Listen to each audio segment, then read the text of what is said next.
तो होगा क्या, इधर की इलेक्ट्रिकल एनर्जी कैपेसिटर में जो चार्ज है वो कैपेसिटर करंट फ्लो करा देगा, करंट चलने लगेगा।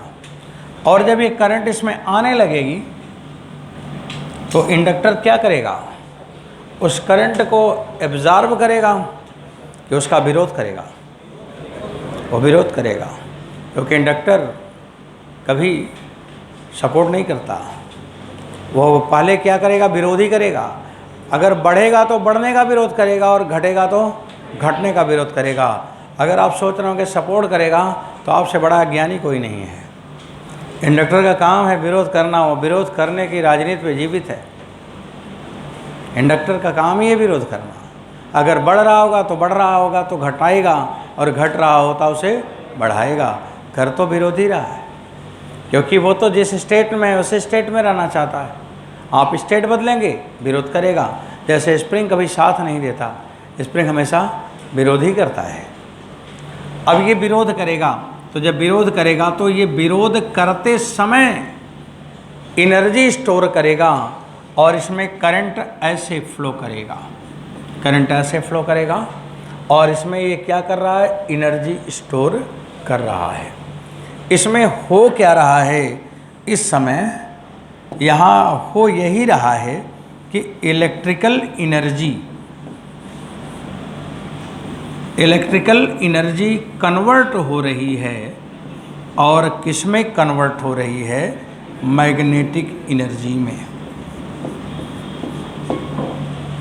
मैग्नेटिक एनर्जी में। कैपेसिटर का यहाँ पे क्या हो रहा है, डिस्चार्जिंग। तो कैपेसिटर क्या हो रहा है, डिस्चार्जिंग। यहाँ पे मैं अगर लिखूँ कैपेसिटर के नीचे तो ये डिस्चार्ज हो रहा है, डिस्चार्जिंग ऑफ कैपेसिटर, और डिस्चार्जिंग में करंट फ्लो कर रही है। ये घटना थोड़ी देर तक होगा, ज़्यादा देर तक नहीं होगा, थोड़ी देर होगा। और जितना भी देर होगा उस टाइम को हम अगर लिखें तो 0 से T/4 तक होगा। कैपिटल T क्या होगा, टाइम पीरियड लिखा है। अब वो टाइम का ज्ञान थोड़ी देर बाद होगा। मेरे को ज्ञान है इसलिए लिख दिया, अभी आपको नहीं है। अभी आप केवल इतना ही समझो कि स्विच क्लोज हुआ और इलेक्ट्रिक एनर्जी मैग्नेटिक एनर्जी में बदल रही है और कैपेसिटर डिस्चार्ज हो रहा है, बस उतना ही समझो आप। अभी टाइम का चक्कर छोड़ो। दूसरी बात सुनो, अब वो कैपेसिटर डिस्चार्ज हो रहा है तो क्या जीवन भर डिस्चार्ज ही होगा? अरे हो गया, जितना होना था हो गया। अब एनर्जी उसकी ख़त्म हो गई और ये इंडक्टर महाशय पूरी एनर्जी लेके बैठ गए। अब उसकी इलेक्ट्रिकल एनर्जी मैग्नेटिक एनर्जी में कन्वर्ट हो गई। और जब ये पूरी तरह से डिस्चार्ज हो जाएगा तो इसकी करंट क्या हो जाएगी, ख़त्म हो जाएगी, करंट घट जाएगी, करंट घटने लगेगी। और जब करंट घटने लगेगी इस डायरेक्शन में, जब करंट घटने लगेगी तो इसको टेंशन होगा कि मेरे रहते हुए करंट घट क्यों रही है। तो जब करंट घटने लगेगी तो क्या करेगा, करंट को बढ़ाना शुरू करेगा और बढ़ाने के लिए तुरंत अपनी पोलैरिटी को चेंज करेगा। पहला सवाल, इंडक्टर एनर्जी लेते समय और एनर्जी देते समय सेम फेज में रहता है क्या? एनर्जी लेते समय उसकी पोलैरिटी कैसी है और एनर्जी देते समय उसकी पोलैरिटी कैसे है? हाँ, ये इंडक्टर है। जैसे किसी ने कर्ज लेने आया तो अब देखो कैसे बोलता है, और जब उसको देने का समय आया तब देखो कैसे बोलता है। दोनों में अंतर है। अब अंतर इसी ने सिखाया है, इंडक्टर ने, कि लेते समय ऐसे रहो और देते समय वैसे रहो। तो यहाँ पे ये एनर्जी इसका पोलैरिटी बदल गया तो पोलैरिटी बदल जाता है। एक सवाल ये पूछा जाता है। और जब ये पोलैरिटी बदल गया तो करंट ऐसे आने लगा तो कैपेसिटर की पोलैरिटी भी बदल गया। बदल गया कि नहीं? अब करंट जब सप्लाई किया तो प्लस से और थोड़ी देर बाद जब उसको मिलने लगा तो उसको अपनी पोलरिटी बदलनी पड़ी, तो कैपेसिटर की पोलरिटी भी चेंज हो गई। अब बच्चों यहाँ पे हो क्या रहा है, अब इसमें कहानी बदल गई और इसकी मैग्नेटिक एनर्जी कैपेसिटर के अंदर जा रही है, तो मैग्नेटिक एनर्जी बदलने लगी किस में, मैग्नेटिक एनर्जी बदलने लगी। और इलेक्ट्रिकल एनर्जी में ये भी चला थोड़ी देर तक, उतनी ही देर तक चलेगा जितनी देर तक अपने पास रखा था, उतनी एनर्जी को दे देगा, बोलेगा भाई तू नहीं मानता तो ले जा, दे दिया एनर्जी। और ये घटना अब जो चला 0 से T/4 तो बीत गया था, अब T/4 से कहाँ तक चला, T/2 तक चला, T/4 से T/2 तक। अब ये बात हो गई, थोड़ी देर बाद इसकी एनर्जी अपनी ख़त्म हो जाएगी और कैपेसिटर अपना खोया हुआ सारा चार्ज पा गया और इंडक्टर ईमानदार था, वो सब दे भी दिया। इसलिए यहाँ पे कंजर्वेटिव है, नॉन कंजर्वेटिव होता तो लॉस भी होता। अब बच्चों इसमें चार्ज आ गया और प्लस आ गया और ये माइनस आ गया और ये चार्ज क्यू हो गया, तो यहाँ पे चार्जिंग हो रहा था, यहाँ पे चार्जिंग हो रहा था और अब करंट तो ज़ीरो हो गई, सारा एनर्जी तो दे दिया। और जब सारा एनर्जी दे दिया तो बोला कि तू इंडक्टर चिंता मत कर, करंट मैं तेरे को दे रहा हूँ। अब करंट इधर से आने लगा तो फिर ये क्या हुआ, डिस्चार्जिंग हो गया। तो कैपेसिटर डिस्चार्जिंग हो रहा है और यहाँ पे इसमें करंट इधर फ्लो करेगी और ये बैटरी बन रहा है। और इसमें क्या हो रहा है, इलेक्ट्रिकल बदल रहा है, इलेक्ट्रिकल एनर्जी किस में बदल रहा है, मैग्नेटिक एनर्जी में। अब ये मैग्नेटिक एनर्जी में बदल रहा है।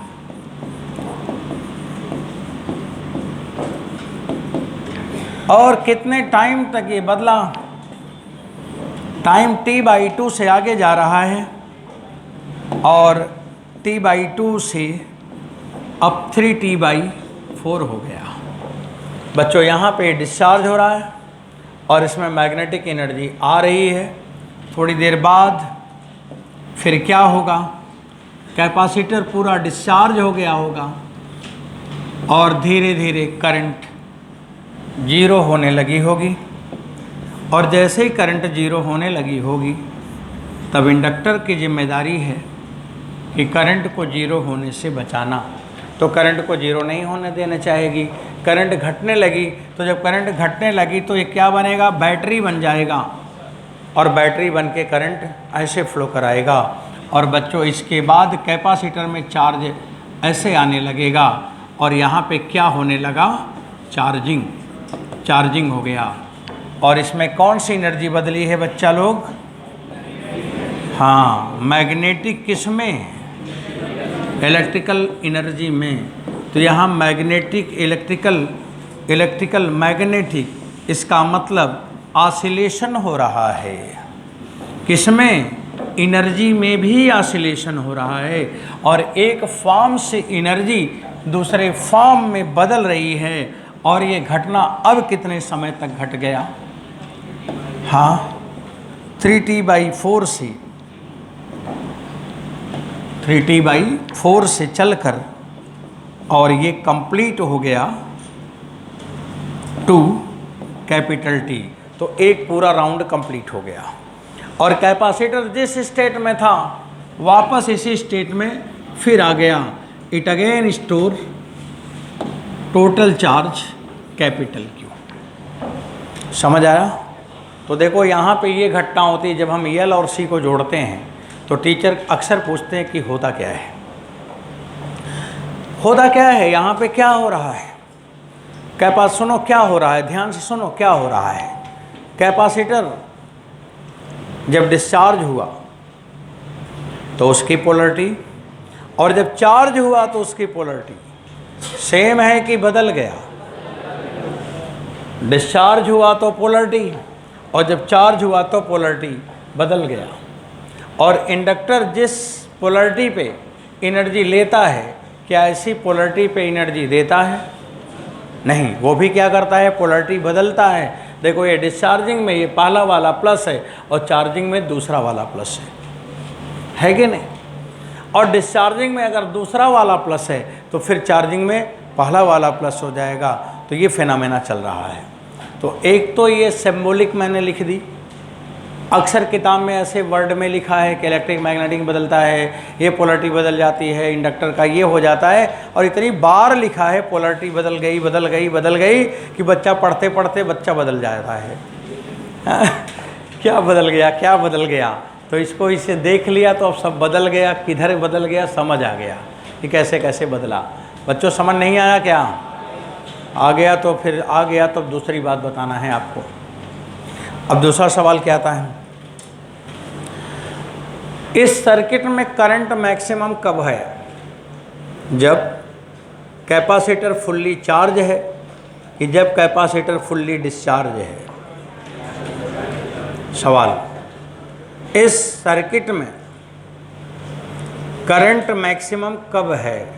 जब कैपेसिटर फुल्ली चार्ज है कि जब कैपेसिटर फुल्ली डिस्चार्ज है? एक सवाल आया ना, करंट मैक्सिमम कब है? अब इसको जानने के लिए हमें थोड़ा आगे जाना पड़ेगा। अब ये कहानी जो मैं अभी बोला वो जानना है। दूसरी बात आपसे ये पूछेगा कि इसकी फ्रीक्वेंसी क्या है, जो कैपिटल टी लिखा है, टाइम पीरियड क्या है, जो चार्जिंग डिस्चार्जिंग फिनोमेना चल रहा है इसका अपना टाइम पीरियड क्या है, कैपिटल टी का मान क्या है। तीसरा ये पूछेगा कि मैक्सिमम चार्ज कितना आएगा, मैक्सिमम करंट कितना आएगा। यही सब छोटे छोटे 2-3 सवाल हैं। तो एक तो बेसिक हो गया। अब मैं इसे बच्चों एक्सप्लेन करने की तैयारी में, हटाया जा सकता है। सब लोग रेडी हो ना? चलो नोट करना है, कर लो जल्दी से।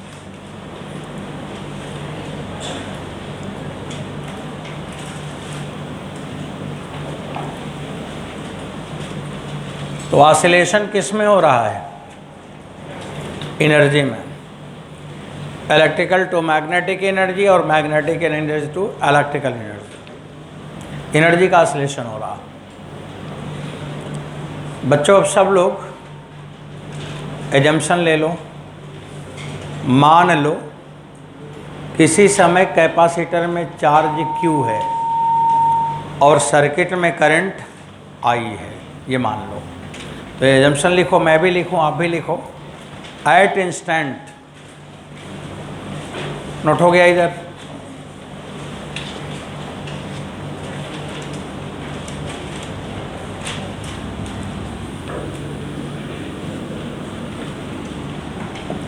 At instant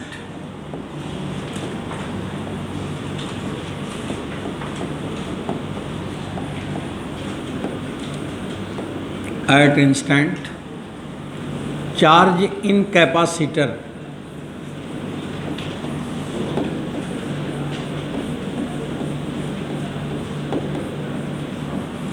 equal to Q और current in circuit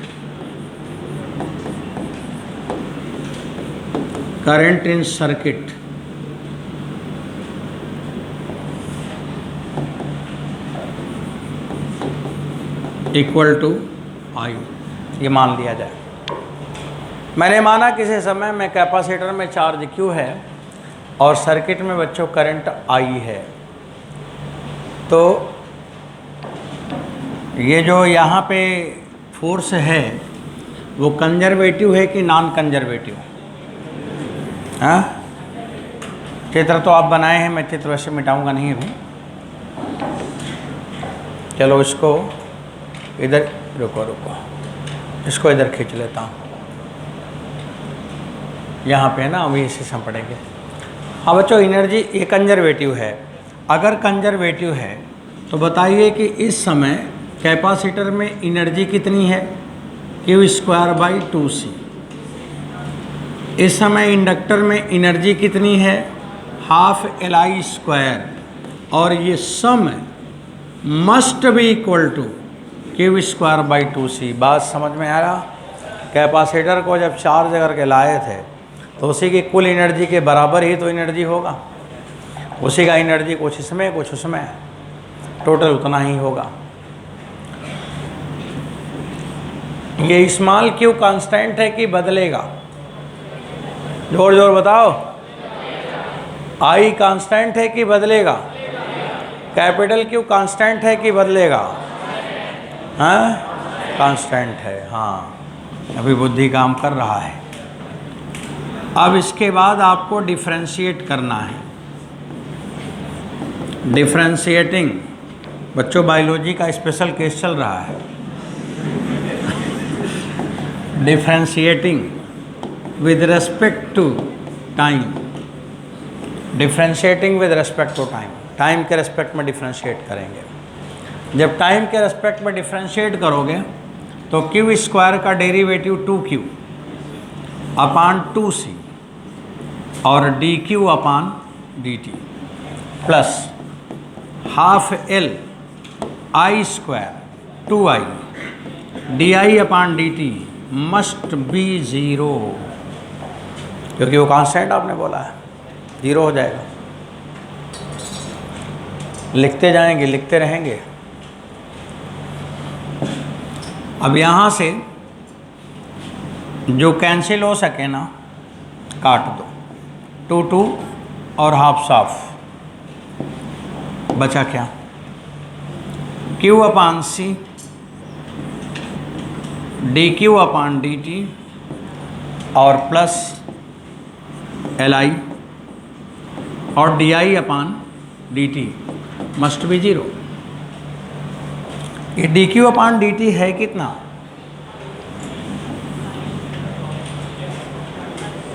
दोनों तो बराबर ही है, करंट तो 0 होगा नहीं, तो फिर Q upon C plus L और D I upon D T must be 0। बच्चों बताओ ठीक है? जहाँ नहीं ठीक होगा, मान लो नहीं समझ आएगा तो ज़रूर एक्सप्लेन करवा लेना।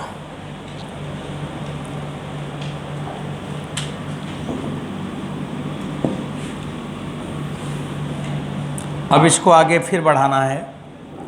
अब आप लिखोगे Q अपान सी बराबर minus L D upon D T और I का मान D Q upon D T. बोलो लिख सकते हैं कि नहीं? अब d by D T of D Q by D T माने d2q upon D T square बराबर -1 by L C into Q.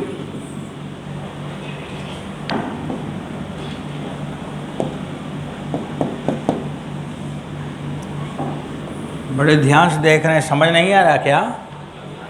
आ गया? अच्छा ठीक। अब बताओ सिंपल हार्मोनिक मोशन का इक्वेशन और असलरेशन को आप लिख सकते हो d2x अपान डी टी स्क्वायर बराबर -ओमेगा स्क्वायर x। तो बताओ ये सिंपल हार्मोनिक मोशन का इक्वेशन है, तो मिलता जुलता है कि नहीं? ऑब्वियस है। इसका मतलब ये जो LC ऑसिलेशन है, LC ऑसिलेशन क्या है? ऑसिलेटरी मोशन है कि सिंपल हार्मोनिकली है? तो LC नाम तो उसका ऑसिलेशन है, इसीलिए टीचर पूछता है कि वो ऑसिलेटरी है कि सिंपल हार्मोनिकली है। तो क्या है वो? सिंपल हार्मोनिकली, क्योंकि सिंपल हार्मोनिक के जैसा हो रहा है। अब बच्चों ये सिंपल हार्मोनिकली है, तो यहाँ पे मैं लिखूँगा